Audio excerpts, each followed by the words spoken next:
Welcome in, everyone. Today, we're diving deep into something that honestly affects everything you do, everything you experience, how you talk to yourself, that inner voice. Glad to be here. Yeah. Yeah, in the world of psychology and coaching and just like personal growth in general, this is absolutely fundamental stuff. How we speak to ourselves, it's the foundation of our well-being, our confidence, our resilience. The text we're exploring today starts off with this really striking image, two wolves fighting inside of you. One wolf is all the negativity, the fear, doubt, anger, all that. Yeah, it's a classic story, right? But it really gets to the heart of this internal struggle we all have. And the thing is, the wolf that wins, the one you feed.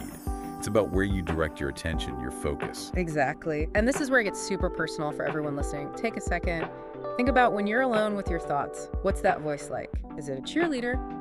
Well, more often than not, for many people, that inner voice can be pretty harsh, pretty critical. Is it saying things like, I always mess up, or I'm not good enough? Or is it more like, I'm learning, I can handle this? Because that internal dialogue, it really does shape your reality. It really does. It can be like a constant loop of negativity. Yeah. And it just eats away at your self-esteem, limits what you believe you can do. That's why this line from the text hit me hard. Your life will never rise above the story you tell yourself. I mean, wow. That's so powerful, isn't it? Because it means your internal narrative, it literally becomes a ceiling on what you think is possible for yourself. There's another quote in here that I love. It says, you become what you think about most of the time. Exactly right. Your dominant thoughts, they shape how you see yourself, they shape how you see the world, and ultimately, they shape your experiences. It's like your mind is a garden. Whatever you keep planting in there, whether it's seeds of doubt or seeds of belief and positivity, that's what's going to grow. Love that analogy. And it connects perfectly with something you've probably heard of, neuroplasticity. Right, the brain's amazing ability to constantly rewire itself. Exactly. It's not static. Our brains are always changing based on our thoughts, our feelings, our actions, and every time we have a thought, especially if we repeat it, those connections in the brain get stronger. So if you're constantly thinking, I'm not good at this, or I'm gonna fail. You're literally carving out a pathway in your brain for those thoughts to travel more easily. They become your default. Oh, I see. If you keep walking through a field the same way, eventually you have a clear path. Exactly. But the good news is you can create new paths too. When you start thinking, I am capable, I'm learning, you're starting to carve a new path. And the more you walk that new path, the stronger it gets, right? Right. And eventually it becomes easier to access those positive thoughts instead of the negative ones. It's amazing, really, how we can actually shape the structure of our own brains. No, it's not just our thoughts that are affected, is it? The text talks about a chemical shift based on how we talk to ourselves. Yeah, there's this mind-body connection, a really strong one. Your thoughts have a direct impact on your physical body. So when you're stuck in that negative self-talk loop, your body actually releases cortisol, the stress hormone. And we all know what too much stress does to us. Right. Sleep problems, mood swings, it can even weaken your immune system. It's like those negative words unlock a room full of stress in our bodies. But the flip side is when we use positive self-talk. Our brains release those feel-good chemicals like serotonin and dopamine. Right, which help us feel happy, focused, energized. So our words, they're like keys to different emotional rooms in our body, right? Some rooms are sunny and calm. Exactly, and others are kind of dark and stressful. It's about which door you're choosing to open. Speaking of opening doors, the text shares a story about a woman named Emma.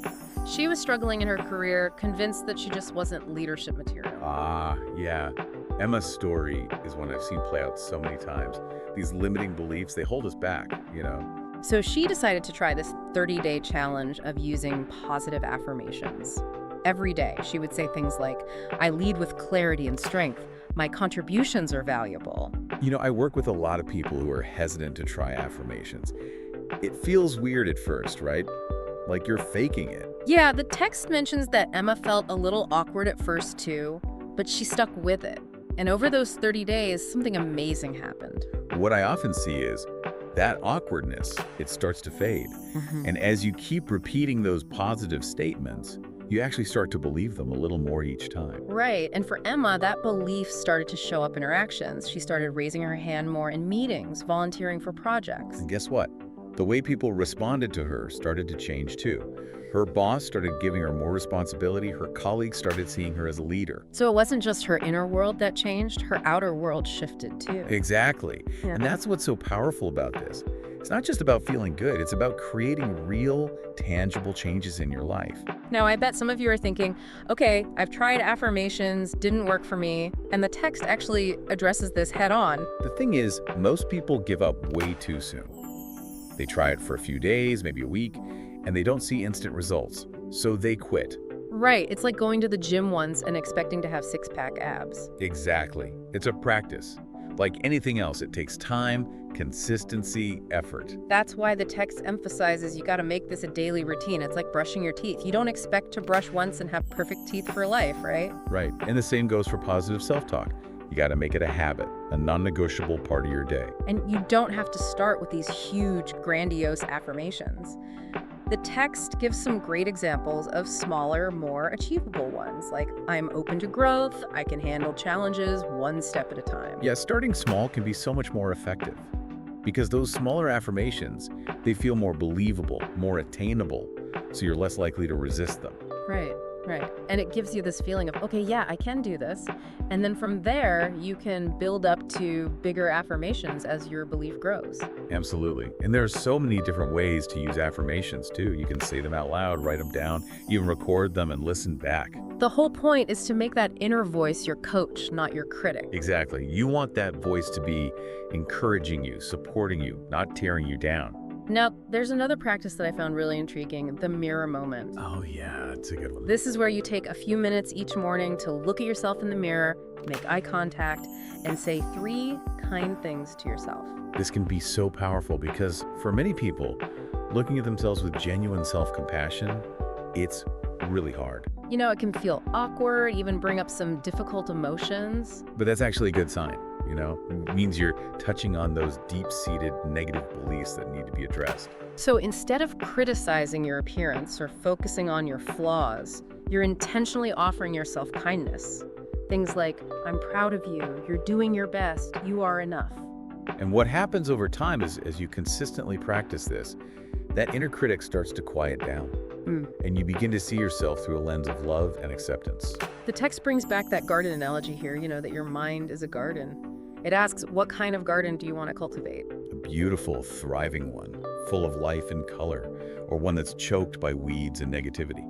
It's a great reminder that we have a choice in what we plant in our minds.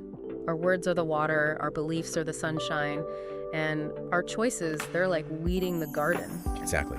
We have the power to tend to our inner garden and create a space where positive thoughts and beliefs can flourish. So, to sum up this first part of our deep dive, your inner dialogue, it really does have a huge impact on your outer world. Our brains are constantly being shaped by our thoughts. Our words have a real emotional and even physical effect on us. And even small changes in our self-talk done consistently can lead to big shifts. Now, being kind to ourselves is not selfish, it's essential. Absolutely. Now, part 2 goes even deeper, exploring the power of emotions in this process. Yeah. It starts with the idea that our thoughts are like the steering wheel guiding our lives, but our emotions, they're the fuel. This is so key, right? Because it explains why sometimes just saying affirmations doesn't quite work. It's like whispering, I'm strong, but inside you're feeling terrified and anxious. There's this mismatch between what you're saying and what you're truly feeling. Exactly. It's not about denying those negative emotions, it's about acknowledging them, but then consciously shifting your overall emotional state towards something more positive, more aligned with your goals. The text quotes Dr. Joe Dispenza, who says, when you combine a clear intention with an elevated emotion, you begin to change your biology and you change your future. I love that. It speaks to the power of aligning our thoughts and our feelings. When they're working together, that's when the magic happens. And one of the practices they suggest for cultivating this alignment is a morning visualization. Ah, yeah. Visualization is a great tool. So you take a few minutes each morning, close your eyes, and vividly imagine your ideal day unfolding. The key here is to not just picture what you want to happen, but to actually feel the emotions that go with it. Right. So if you want to feel confident during a presentation, really feel that confidence in your body as you're visualizing it. It's like rehearsing for success, right? Athletes do this all the time. They visualize themselves winning the race, feeling the excitement, the joy of victory. The text also suggests speaking those feelings out loud during your visualization, saying things like, I'm walking into this meeting with confidence and clarity. Speaking it out loud makes it even more real. It anchors it into your reality. Now, this brings us to the fascinating concept of heart-brain coherence. Yeah, this is cool stuff. Basically, when your heart and your brain are in sync, when your thoughts and feelings are aligned, it creates a state of inner harmony. The text uses the analogy of tuning a guitar. When all the strings are in tune, the music sounds beautiful, harmonious. Exactly. But when they're out of tune, it's just noise. And it's the same with our bodies. When our hearts and brains are coherent, we function better, we feel better, we make better decisions. So when you say an affirmation like, I believe in myself, and you truly feel that belief in your heart, that creates coherence, right? It does. And that coherence then starts to ripple outwards, attracting positive experiences into your life. There's another story in here about a man named Thomas who always felt unlucky despite being talented and hardworking. Oh yeah, Thomas. And he was given this exercise of listing things he was proud of, accomplishments big or small, things he'd done well. Simple exercise, right? Yeah. But it can have a profound impact. And as he did it, he started to feel this sense of pride, this feeling of worthiness. And guess what? Shortly after that, he got a fantastic new job opportunity that he hadn't even been looking for. Like, by shifting his inner state, he shifted his outer reality. He started to see himself differently, and the world responded accordingly. It's so powerful, isn't it, that our inner world really does shape our experiences. It really does. And speaking of inner world, the text also talks about how we deal with negative emotions. Yeah, it acknowledges that we're not going to be happy and joyful all the time. Right. Life throws curveballs. We all experience disappointment, sadness, anger, all of that. But it suggests that we don't have to try and force ourselves to jump straight to joy. Instead, we can gently climb the emotional ladder, step by step. Exactly. It's about acknowledging where you're at emotionally and then consciously taking small steps towards a more positive state. So like if you're feeling hopeless, maybe the first step is to move towards feeling frustrated. And then from frustration, maybe you can start to feel a glimmer of hope. It's a process. Yeah. And it's much more sustainable than trying to force ourselves to feel something we're not genuinely feeling. Right. And once you start to shift your emotions, the text emphasizes the importance of anchoring those emotions to action. So it's not just about saying, I'm confident, but then actually doing things that embody confidence. Yeah, our actions can actually change our feelings. It's that whole fake it till you make it idea. So if you want to feel more confident, start acting as if you already are confident. Stand tall, speak up, take on challenges. And as you do those things, your brain starts to catch up. Your feelings start to align with your actions. The text actually has a little exercise for this. It's called Embodying Your Future Self. Who got that one? So you take 30 seconds, close your eyes, and imagine yourself a year from now, the most successful, confident, happy version of yourself. Visualize how you look, how you stand, how you feel. Yeah. And then actually embody that version of yourself for those 30 seconds. Sit up taller, smile, take a deep breath, and even say affirmations from that future self's perspective, like, I am thriving, I am achieving my goals. Such a powerful way to connect with that potential that's already within you. And it all comes back to this idea that energy attracts energy. Right. If you're walking through life feeling stuck, feeling limited, you're going to attract more of that. But if you shift your energy, if you start to walk with a sense of, I'm ready, I'm open, I'm aligned. You start to attract different experiences, different opportunities. Exactly. And sometimes it's not even that you're attracting new things, it's that you're finally seeing what was already there. Finally, part 2 ends with a really useful tool, the 2-minute reset. Ah, yes. A great technique for those moments when you're feeling overwhelmed, stressed, or just stuck in a negative spiral. So you just pause, put your hand on your heart, take some slow, deep breaths for about 90 seconds. And while you're doing that, whisper a truth to yourself. Something like, this too shall pass, or I am safe, or I am loved. It's amazing how such a simple practice can shift your energy so quickly. It's like hitting the reset button on your nervous system, calming everything down. And it reminds you that you have the power to choose how you respond to those challenging moments. So part 2 really emphasizes how crucial emotions are in this whole process. Aligning your thoughts and feelings creates this powerful coherence within you and emotional growth. It often happens step by step, not all at once. And that by embodying your future self, even for a few moments, you start to create a new reality for yourself. And that ultimately, your energy is magnetic, attracting experiences that match your dominant vibration. All right, now in part 3, the focus shifts to consistency and letting go. 2 essential ingredients for lasting change. It starts by debunking the myth of overnight success. You know, that idea that we can just change our lives in an instant. Right? We live in a world that's obsessed with quick fixes. But real personal growth, it's a process. The text uses the analogy of planting a seed. You don't expect it to sprout into a giant tree overnight, right? You water it, you give it sunlight, and you trust that it will grow in its own time. And it's the same with our habits, our beliefs. We got to nurture them consistently and give them time to take root. The text really stresses that it's the small things done consistently that make the biggest difference. Exactly. Daily affirmations, those few minutes of visualization, making a conscious choice to respond to a difficult situation with more patience and understanding. It's like those small actions, they add up over time, you know? It's the compound effect. Absolutely. And this is where that letting go piece comes in. Right, because it can be easy to get attached to seeing results quickly. And when we don't, we get discouraged. And that's when we give up. But letting go, it's not about giving up on our goals. It's about releasing the need to control how and when they manifest. It's about trusting the process, trusting that the universe has your back. And that sometimes what you think you want might not actually be what's best for you. So by letting go, you're opening yourself up to possibilities that you might not have even imagined. The text has a great analogy for this. It talks about trying to hold a balloon underwater. The harder you push, the more it resists. But if you just let go, it rises to the surface effortlessly. So it's about surrendering, not in a passive way, but in a way that empowers you. It's like saying, okay, I've done my part, I've set my intention, I'm taking action, and now I trust that the universe will support me in bringing it to fruition. Exactly. And sometimes the best things in life, they come when we stop chasing them so hard. There's a few phrases in here that I really liked for when you're feeling impatient or stuck. Things like, everything is unfolding in perfect timing, or I trust that what is meant for me will not pass me by. Yeah, those are good ones. It's about shifting your language from worry and doubt to trust and faith.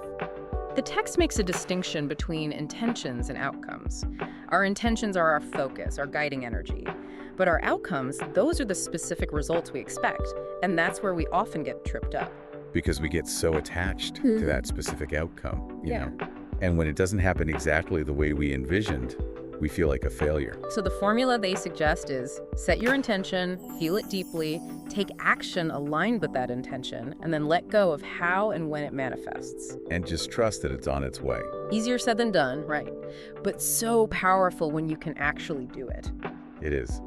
But it takes practice. Now, what about when things don't go as planned? You know, it's setbacks, failures, those inevitable bumps in the road. Oh, those are tough. That's when that negative self-talk can really creep back in. Right, it's like, see, I knew I couldn't do it, or I'm just not lucky.